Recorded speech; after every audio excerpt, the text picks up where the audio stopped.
Real quick before we get started tonight, my wife is doing a giveaway. No fee or charge or anything to enter. It's just a giveaway. It's not a raffle.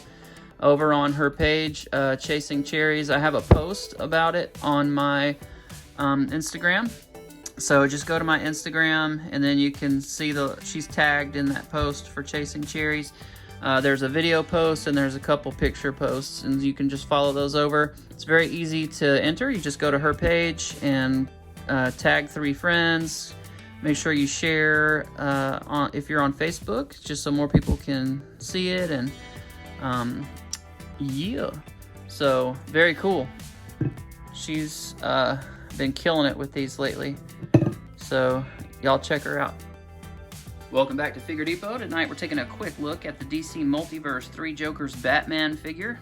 This was the latest to hit retail shelves in all of the rollout, and it's hitting Walmarts right now. So go to your local Walmart and see if you can score one if you gave up on your pre-orders. I pre-ordered through Big Bad Toy Store and ended up getting the entire wave except for Red Hood and the Clown Joker local through Target or Walmart here and there with different figures in the release. So if you're looking for Batman, he is at Walmart. We get the 3 Jokers badging, Batman 3 Jokers, McFarlane Toys. Here's a look at the back. Really cool artwork there, or figure photography, which is a form of art, so it counts. You get some other figures that are available from the line, not necessarily the wave. And that's about it. Here's the barcode if you're trying to track it down. So you get the grapnel launcher, you get the display base with a foot peg, you get the card, you get the broken arm. It's a very nice feature that comes with a lot of these Batman figures. So you have this socket, and then you have this little disc here that spins. That's how it's constructed, and I'm thinking they just did not put enough glue on there. So I'm going to try to re-glue that and see if it will function. I had to do this with a Lex Luthor figure. It did the exact same thing on me. So if you put this on and twist, this actually turns. So apparently this is just not properly glued in here like it's supposed to be, because it doesn't look like there's actually a break. It just looks like a lack of adhesive. I do see some release agent in there, and that may be part of the problem. So what I'm going to do is clean that up real good with soap and do a little bit of sanding so it can get a good bite, and then try to glue that, and I'll be right back. Alright, so glued the arm back together. I'm still kind of letting it set, so I'm not going to move it around too much right now. I'll move it some towards the end of the review just so we can see if it worked or not. But just like I said, I put some super glue down in that socket and then pressed it together after I cleaned it with dish soap. And I think it got a good solid bite. I mean, it's not falling off now. It's obviously hanging there, but I just want to make sure it had time to set up and cure well before I started cranking on it or anything. So anyway, you can look at the figure and see it's a very nice looking figure. Really like the detail on here. The all the bats on these are just all over the place. Mine is like slightly kicked up just a little bit to the side there. Awesome. QC is just, issues are riddled with this line for some reason. A lot of people's arms are breaking in different ways than what mine did. I think mine just wasn't glued, so it just rolled right out, or it wasn't glued well enough. Not experiencing breakage at this point, so, but a lot of people have, so just beware that that is an issue.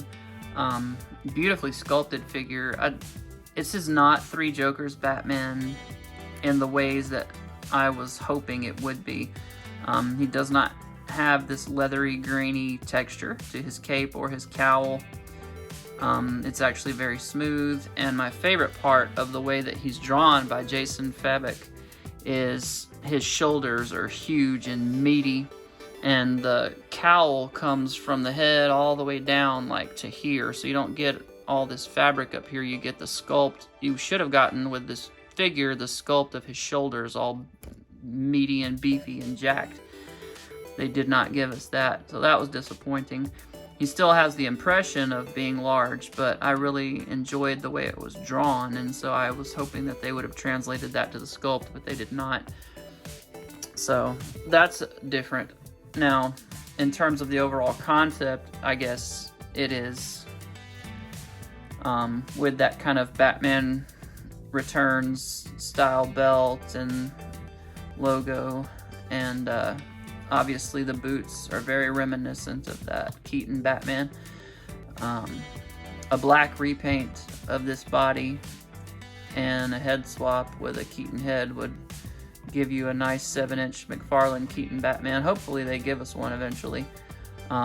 Wondering if this is a little teaser, but we'll see. But yeah, so just if you get one of these in the mail from a pre-order, you're kind of stuck with whatever you got. If you buy one on the shelf, then you're going to really have to pay attention. I missed the fact that this logo was offset slightly, and now it's driving me crazy. This was the best painted one that they had on the shelf. The rest of them were all over the place, gapped up, bad paint. It was awful.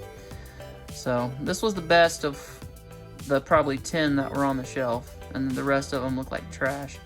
So if you're finding one in the wild, really look it over before you purchase it, and hopefully you don't have the same breakage issue that I had, but if you do, it looks like it's an easy fix. So anywho, looking again at this, I mean, it's a awesome figure in terms of the sculpt. Like, I like the way that looks. It's just not true to the concept. It's not true to the source material, so that irritates me a little. But watching Batman the Animated Series last night, I was like, oh yeah, that looks a lot like the animated series Batman, and just the overall aesthetic.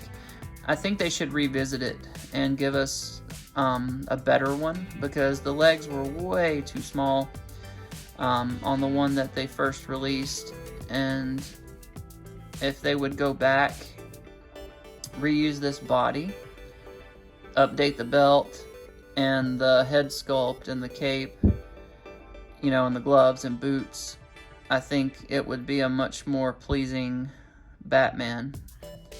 But they could definitely use these legs and chest and arms.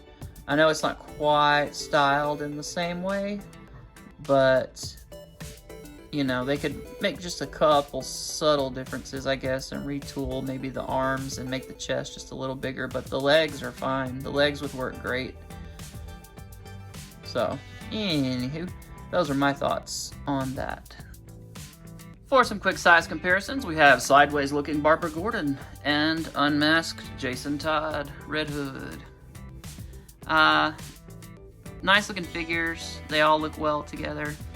You get the black between these two, and then you get a little bit darker gray here, but the yellows match very well.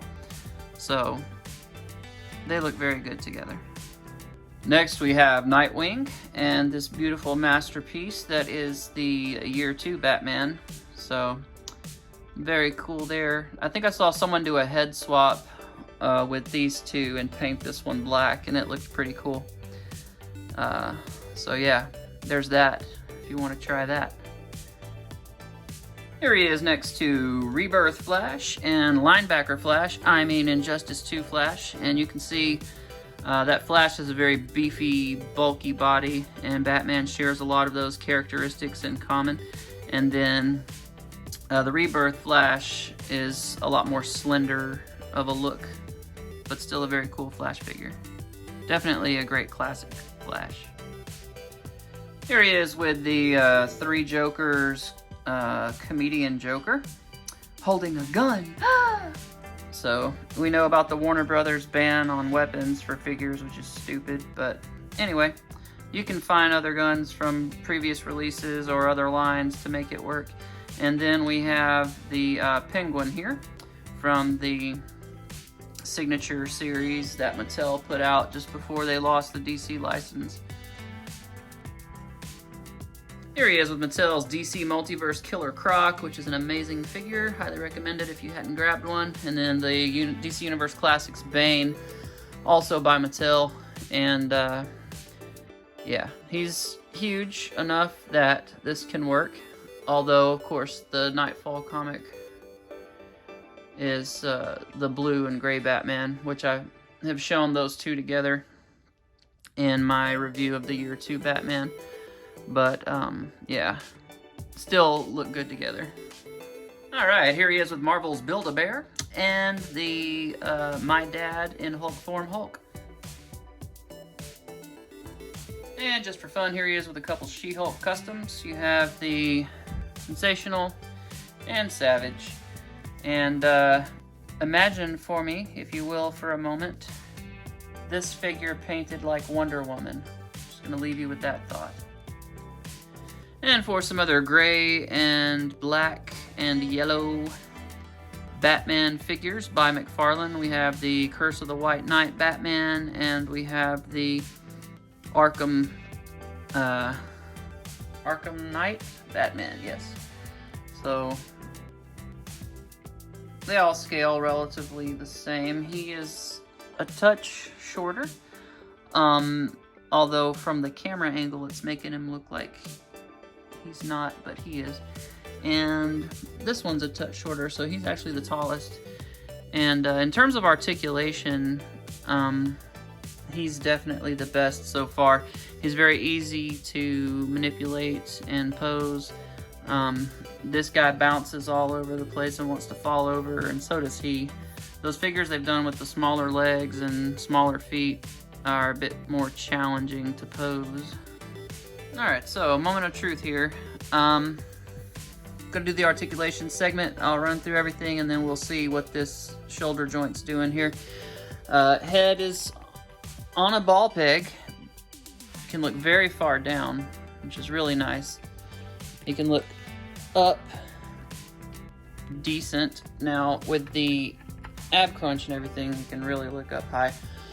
Can't look forward at all, so or move forward at all, I should say. So it's a very good thing that his head can go down so far.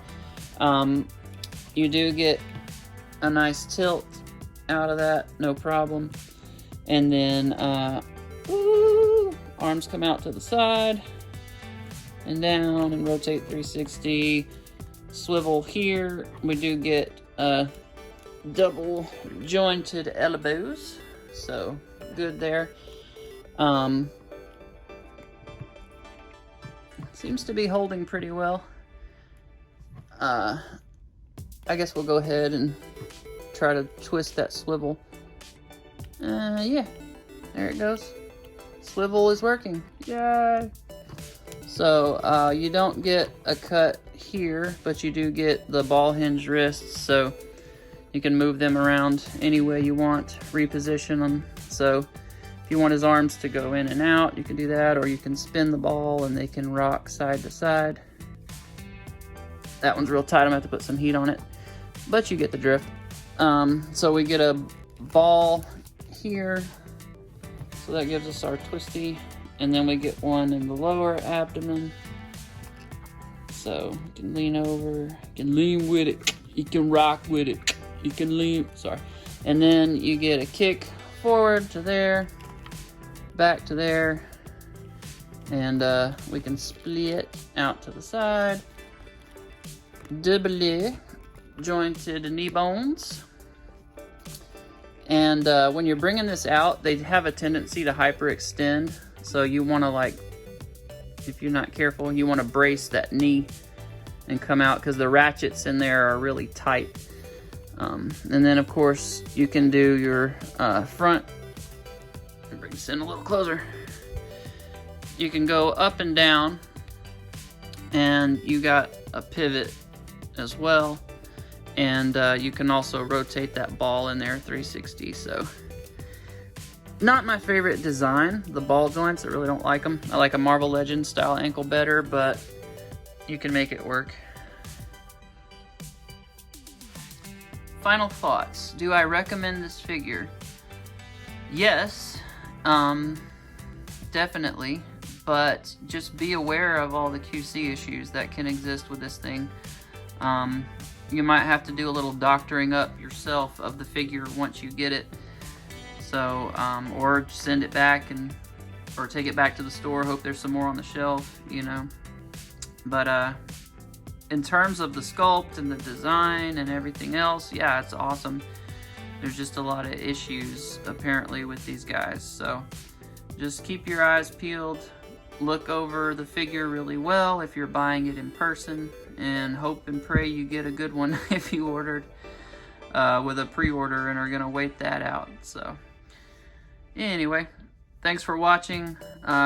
New milestone this week. I rolled over 1,000 subscribers here on YouTube. Thank you so much. That means the world to me. Also, my Instagram cleared 4,000 and is still climbing. So thanks you for all you guys that have been following me on Instagram. I really appreciate it. And I will see you guys next time. Take care.